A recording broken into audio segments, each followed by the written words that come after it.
about the Prime Alliance and so forth. And this is not theory, so I'm looking forward to hear Nicolas' presentation on interoperability and Prime. Nicolas. Thank you. Thank you, Frank, for your amazing introduction. Good morning, everybody. This is what the program says about the 20-minute presentation that follows. But essentially, this is the summary of what we're going to talk about. So we're going to talk about Prime, we're going to talk about interoperability, about performance, and we will end up with some conclusions. Well, before talking about Prime, Frank said that everybody knows me, which is quite not true, but I'm sure that not all of you are familiar with the name of Iberdrola. So Iberdrola, we don't sell meters, we do not manufacture meters, we are just buying meters from the industry, and we used to buy a vertical integrated utility, now we are split it up into different businesses and different legal entities. I work for the networks part of it, and now under one single management we have networks in Spain, UK, Brazil, and North America. In total up to 30 million meters, or 30 million supply points. So what about Prime? Prime stands for the new PLC solution that is available to the market today. And we got here now in 2012 after a very hard work for the last 5 to 6 years. So in Spain, where I come from, we got a legal mandate back in 2007 to deploy electricity smart meters with the deadline to finish by 2018. So this is 2 years before the official deadline by the European Commission. And when we got that mandate, we worked very hard with technical people from the metering industry, from the telecom industry, and from the semiconductor industry to define a technical specification that we tested in the lab, we tested in the field, and when it was ready to be industrialized, then we set up something called Prime Alliance with some conformance testing as well. And now we are deploying very fast. And that photograph at the right-hand side of the slide, I think it illustrates quite well what we mean by interoperability. Interoperability is not about PowerPoints and models. It is about real life. It is about taking one meter off the wall and installing a new one and communicating successfully. That is what we call interoperability, and that is what we have already achieved. So we have our procurement strategy is to go for competitive markets. So we have been to the market 3 times. The first one was back in 2010 when we acquired 100,000 meters from different vendors. Second time was last year when we acquired 300,000 meters, and last time has been recently early this year where when we went for a 1 million tender that we also awarded contracts with several different meter vendors. Right? Those are real photographs of our installations in the field. Now about interoperability. This is the definition we discussed earlier, the Smart Metering Coordination Group, Mandate 441, and this is the official definition in the technical specification given by the Smart Metering Coordination Group about interoperability, and next to it is the definition about interchangeability. And it says that they are not to be confused, those two terms. To me are the same, but I'll ask you later if to you they have any difference. Now if you search in Wikipedia, this is the definition that you will get. So here you see that they are talking about performance and they are talking about interfaces when describing what interoperability is. So I'm gonna present now photographs of different devices, and I will kindly ask you to think if these are interoperable. So let us assume that you decide to spend the weekend in the Netherlands and you go to the rental car agency and you want to rent a car to spend the weekend away. So would you be able to drive these 4 cars? Need help? So what about interfaces? So why is it important to have common interfaces? So we can think of the road. So if you drive any of these 4 roads, you will have to drive them on a road like this one. But you see all those 4 cars have wheels. Now, what about a second important interface? If you run out of petrol, you will have to fill up the tank. So we need to stop some way and fill up the tank. So it is important that you know how to work with it. Put the nozzle and fill some gas in the tank. And the most important interface is the driver.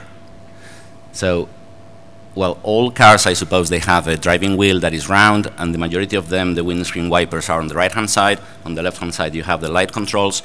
The gear stick is on the right-hand side. Some of them are automatic, some of them are manual. But more or less, they're all the same. So I'm sure that all of us, or nearly all of us, will be happy driving any of these 4 cars. So we may conclude that because they share different interfaces, even though they are the same, they are different cars, they are all interoperable. Now, what about meters?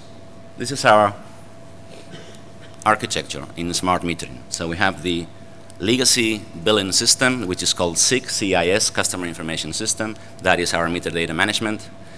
We have a meter data collecting system. We have different data concentrators at secondary substations. Also, we have different meters. Right? So in terms of, and I didn't say it, but the electricity meters run DLMS on top of Prime. Right? So in terms of Prime interoperability, this is a snapshot got from the Saturn system. This is the MDC system. We got it from Itron, from Asais, which is now a company by Itron.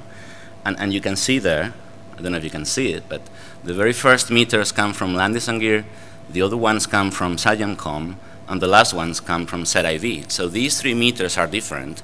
We will talk about performance in a minute, but these 3 meters are different, but they can be managed remotely exactly in the same way from the AMM system. So this is good news for us. And in terms of, that is in terms of the LMS, because you can see the meters. I didn't say it, but there you can see the supply point identification number. Each line is a supply point, and the code next to it is the serial number for the meter.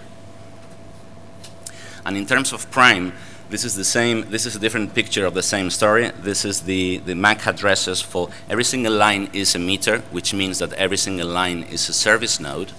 And then you can see that automatically some meters become switches. So that here, for example, you can see that the first meter becomes a switch, which is this one here. And the second one can communicate to the AMM system through that switch, but the second one is also a switch, has become a switch, and therefore helping others that cannot directly communicate with the data concentrator and therefore to the system. They can help those other meters which come from different vendors and different meter manufacturers to communicate successfully in an integrated architecture. And well, the first meter comes from one vendor, the second comes from a second one, and the third one comes from a third one. But, well, I'll talk about that in a minute. Now, performance. Another question for the audience. Do you think these 4 cars offer the same performance? If we have agreed that the 4 cars are interoperable, now, do you think they offer the same performance? Now, next question is, what performance are we talking about? Because possibly if what is important to you as a driver or as a customer is how much fast you can accelerate, you will go for the 4th one, right? But obviously if you are concerned about consumption, you may go for the top one because it looks like that small car is going to consume very little. And one question that is not here but is also important is, who's going to pay for it? Because if your company is paying for it, possibly you will go for the most expensive one. But you are paying it from your own pocket. Well, you may go for the first or the second, I don't know. But that's your choice as a customer. But at least you have a choice. Now, how do we measure performance in meters, and in particular with Prime meters? Well, we have deployed, I didn't say it, but we have deployed now something like 800,000, 900,000 Prime meters in the field. We can communicate successfully with the majority of them. But we have a diversity of low voltage networks. There are underground substations, overhead substations, very long lines, very short lines. In terms of communications, we have impedances that are not adapted. We have attenuation, we have noise, we have a huge variety. So no single substation is the same as the one next to it. So we need a common infrastructure, a stable environment where we can test the performance and the behavior of PLC meters under conditions that are known and that are repeatable. So we didn't have that in our low voltage network because, as I said, all networks are different.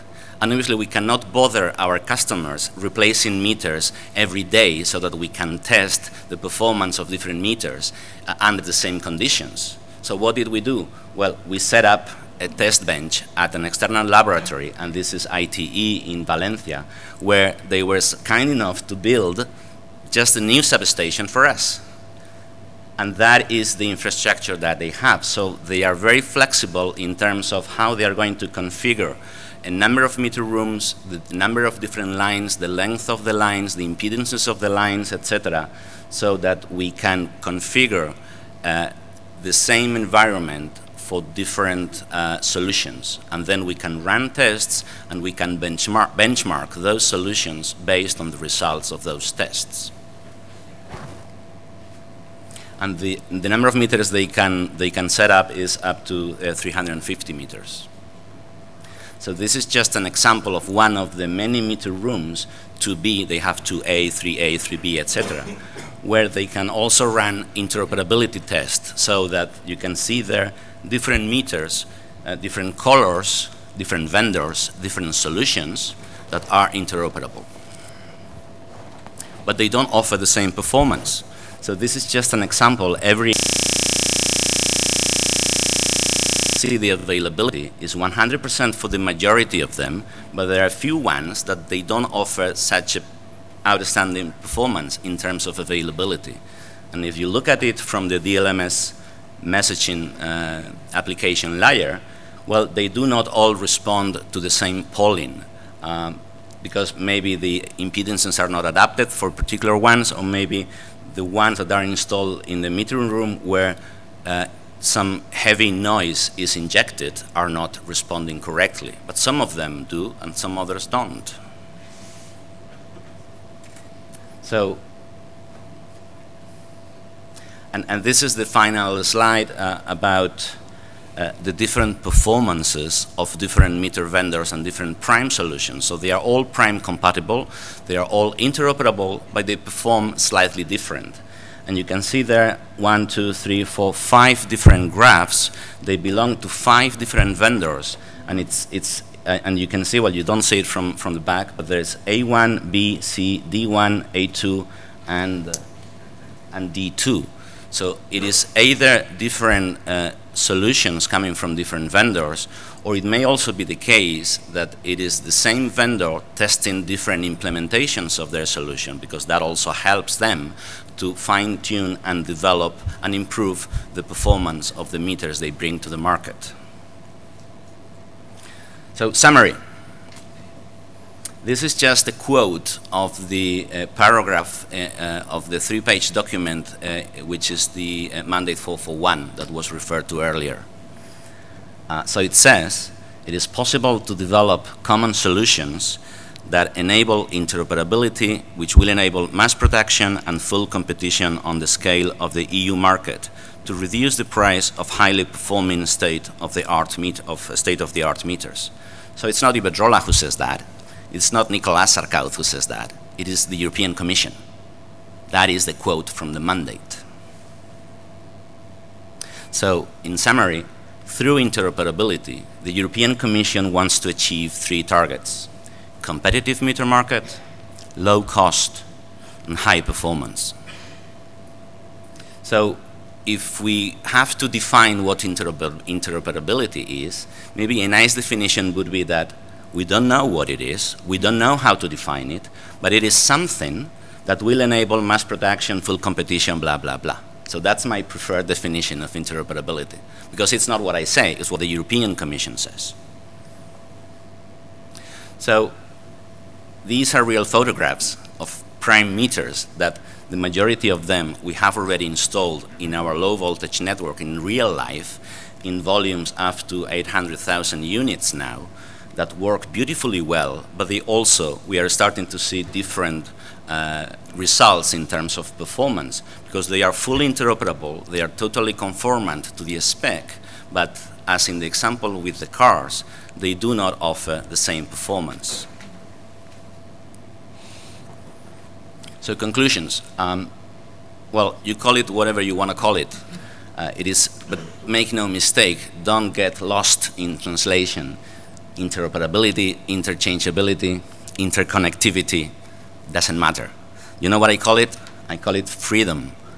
Freedom for meter operators as distribution network operators in continental Europe, where we have the mandate to deploy meters, or even retailers, as in the case of the UK, for meter operators to choose whatever meter vendor they want, we want, but also freedom for meter manufacturers to choose whatever technology provider they want to implement a solution that is compatible with the standard.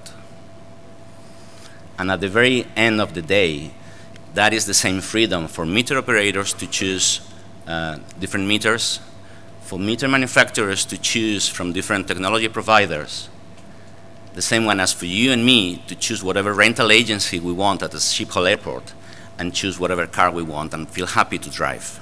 And that's the end of my presentation. Thank you for your attention.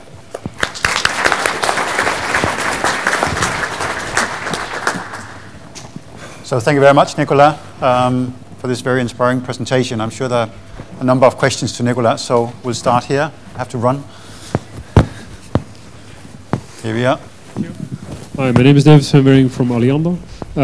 We are doing also an integration project at the moment with E-meters and G-meters, so we have a lot of interoperability between those meters.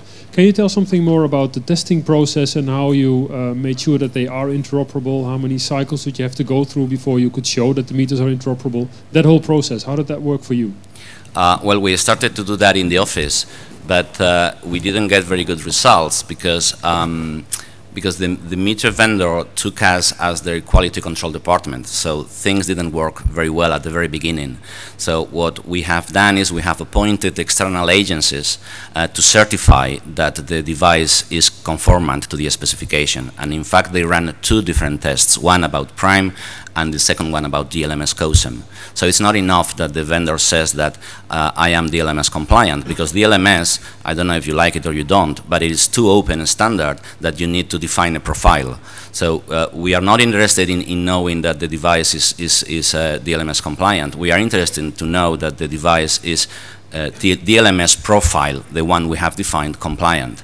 And we have defined different tests in different scenarios. They run different tests, both at prime level and at DLMS COSEM level, and they come up with a certificate that it doesn't guarantee that the device is going to offer no problems in the field, but at least it is a first approach to know that those tests have been fulfilled, and therefore the device is compatible. And this other third test that I was talking about is not a conformance test, it is just a benchmarking exercise. So the device is conformant to the spec, but the performance is not exactly the same. So we also want to know what the performance is, as when the next time we go to the market to buy, for example, 1.5 million meters, we know what price the vendors offer, but we need to balance that with the performance that we have either retrieved from the field or the performance that the lab says that those meters have.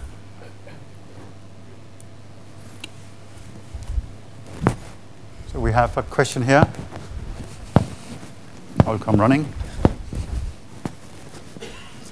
Here we are. Hi, Nicolas. Giselle Rodosova from Accenture. Maybe related to the same question, would you say that you preferred to accept meters and go ahead with timing rather than quality of the meter? Would you say that you went with the strategy to accept some kind of defects and, like you say, performance aspect in place of, yeah, now I don't want to have a delay, I want to go ahead, I want to do in this timeline, this rollout, this amount of meters, but I will just accept that it's not performing totally, for example? no, we are not accepting defects. Defects is something that there is a mistake or there is a bug, and then the meter does not behave as expected. So that is what I would call a defect. But the fact is that we cannot all go to 5-star hotels because we cannot afford it. Sometimes we have to choose a 3-star hotel, a 4-star hotel, or 2-star hotel. Performance is difficult to measure because, again, with the example of cars, some customers may focus on consumption while some others may focus on how much I can accelerate in 5 seconds.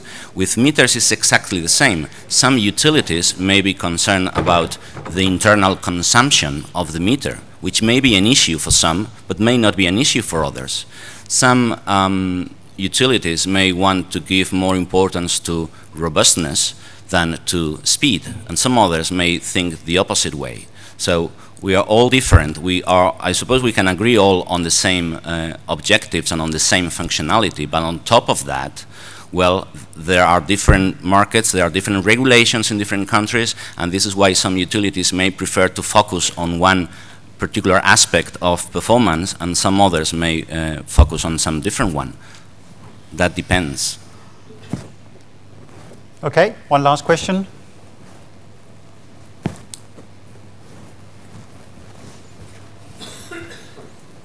You have your credit card here. Can I have it?